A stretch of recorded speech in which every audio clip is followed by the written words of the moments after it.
देखो, सबसे पहली बात हमारी कमजोरी क्या है? हम परेशान हो जाते हैं। संसार में देखो तो परेशान, परमार्थ की तरफ देखो तो हम परेशान हो। ये हमारा आदत स्वभाव बन गया परेशान होना। थोड़ा सा धैर्यवान बनो, गंभीर बनो। कोई इस भारी से भारी विपत्ति में परेशानी स्वीकार करके विपत्ति से थोड़ी निकला जाता। सुलझो, ठीक है, ये विपत्ति आई, समस्या आई, इसका समाधान होगा। ऐसा थोड़ी कि हमें नष्ट कर देगी।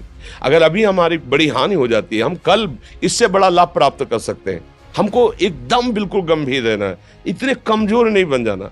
अब वो गए तो क्या होगा, अब वो वस्तु गई तो क्या, पद गया तो क्या होगा। प्रयास किया था, ये पद मिला था, इससे बड़ा पद प्राप्त करूंगा, मैं इससे बड़ा महान बनूंगा। ठीक है, एक बार गिर गया, गलती हो गई, दंड भोगूंगा, फिर इससे ज्यादा संयम में रहूंगा। बिल्कुल मतलब एकदम फ्रेश दिमाग रखना चाहिए। पर अपने लोग क्या है, जरा सी बात में एकदम पचड़ा कर लेते हैं, एकदम कमजोर हो जाते हैं। ये बिल्कुल ठीक नहीं है। हम जीवन भर की यात्रा की बात कह रहे हैं, भारी से भारी कष्ट में भी मुस्कुराना, तो हमें बल मिला है, हमें भगवान की कृपा का दर्शन हुआ है, हमें उनका दुलार दिखाई दिया है। अगर ऐसे तो भाग जाते, फिर परमार्थ में थोड़ी चलना होता है। आज जो आप सुन करके लाभ लेने की चेष्टा कर रहे हो ना, ये केवल प्रवचन नहीं है, ये जीवन है। अगर ये जिए ना होते ना, तो ये इसका प्रभाव नहीं पड़ता, फिर वाणी का प्रभाव नहीं पड़ता। हम इसीलिए कहते हैं, जैसे आप लोग एकदम परेशान हो जाते हैं जब बोलो, क्या हमसे ज्यादा परेशानी होगी? दोनों किडनी खराब, दवाई लाने के लिए पैसे नहीं, पानी रखा है हम उठ के पी नहीं सकते, भीषण शरीर में कष्ट, भीषण बुखार, क्योंकि किडनी फेल, जरा में बुखार, खाने को क्या, रोटी मांग के लाओ। अगर वहां सब्जी मिलती है तो लाल मिर्च ऐसी पड़ के मिलती थी कि वो पा नहीं सकते थे। आप सोचो, पानी लाना है तो मुझे लाना है, पीना है तो मुझे पीना है। अगर मैं हारता तो कहां पहुंच जाता, क्या स्थिति होती? नहीं, मरना है, पर कदम पीछे। कोई दिन ऐसा नहीं जिस दिन सेवा ना की हो, जिस दिन सेवा ना गए हो। गुरु जी की सेवा में जाना है, पहले अपने को स्वस्थ साबित करना है, नहीं वो सेवा नहीं लेंगे। तुम बीमार हो, तुम कष्ट में हो, ऐसे उनकी दृष्टि परेशान थे, उनकी सेवा की, आके लेट गए। फिर हिम्मत की, अपनी श्री जी की सेवा की, मधुकरी नहीं गए, 3-3 4-4 दिन भोजन नहीं गए, पर सेवा नहीं छोड़ा, दिनचर्या नहीं छोड़ी। और उसका प्रधान कारण संयम, ब्रह्मचर्य, भगवत आश्रय, नाम जप, कभी हारने नहीं दिया। अभी भी थोड़ी देर बाद डायलिसिस शुरू होगा, हारने, आपको हारे हुए नजर आ रहे हैं। शरीर में पीड़ा है, किडनी फेल है, ऐसा तो हम स्वस्थ बैठे हैं, पीड़ा है, बार बार प्यास लगती है, थोड़ा थोड़ा पानी मिलता है, लेकिन हम आनंदित हैं, हम प्रसन्न हैं।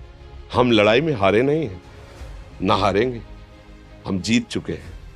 हम अपने मालिक के भरोसे में अपना सब बात, तो वो ये हम अपनी बड़ाई नहीं बता रहे, हम आपको बता रहे समस्या। सोचो, तुम्हारे पास तो माँ है, भाई है, बहन है, परिवार है, कोई ना कोई तो है ना। मेरा किसी ने कभी जीवन में ध्यान भी नहीं दिया। क्यों? बचपन से बाबा जी बन गए, किसी से प्यार नहीं, किसी से संबंध नहीं, कोई जानकारी नहीं, हम कहाँ हैं, वो कहाँ है, किसी से कोई मतलब नहीं। अच्छा, जवान साधु कौन श्रद्धा करे? कभी गांव जाने की हिम्मत नहीं पड़ती कि रोटी मांग ले, पता नहीं लोग क्या सोचेंगे, क्या भावना कर ले। हम दरवाजे पे खड़े हैं, क्या कैसी भाव, जो हमारे सामने आकाश वृत्ति से आया यौवन अवस्था में, वही पाया, अन्यथा भूखे रह गए।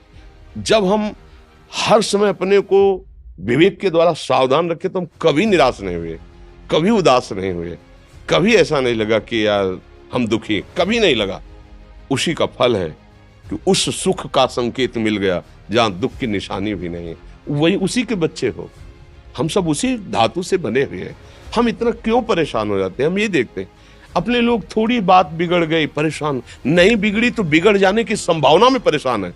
आज सुख है, लेकिन कल सुख छिन जाएगा तो हम आज के सुख में सुखी ना होकर कल के दुख की आने की संभावना में हम भयभीत हो। मतलब क्या हमारी सोच रह गई? हमको इतना बलवान बनना है कि सुख और दुख दोनों हमको छू न सके। भारी से भारी सुख की व्यवस्था है तो अहंकार नहीं, हर्षित होकर किसी का अपमान न करे कि हम धनी, हम पदाधिकारी, अमुक। भारी से भारी दुख आया तो हमें किसी के सहयोग की जरूरत नहीं, हम फिर अपने कदम बढ़ाएंगे, हम फिर जुड़ी हुई अपनी भावनाओं को सजाएंगे। मस्त जीवन एकदम। तुम अविनाशी के बच्चे हो। शेर का बच्चा भेड़ों के बीच में फंसकर म्यों म्यों बोल रहा है, बस अगर दहाड़ना सीख जाए तो कोई भी उसे परास्त नहीं कर सकता। ऐसे भगवद अंश, तू प्रपंच में फंसकर अपने को इतना दीन क्यों देख रहा है? तू ऐसा है कि भगवान के दिव्यास्त्र में भी ताकत नहीं तेरे को मार सके। तू अविनाशी का अविनाशी बच्चा है। विनाशी भोगों को, विनाशी शरीर को मैं मान के इतना भयभीत, इतना दुख ठीक नहीं। ये सबके लिए, केवल एक के लिए नहीं। आप समझो, आप लोग सोचते हैं हम गृहस्थ होकर भला ऐसी स्थिति कैसे। जनक जी सुखदेव जी के गुरु हैं और राजा हैं, महल है, रानियां हैं, नौकर है, चाकर।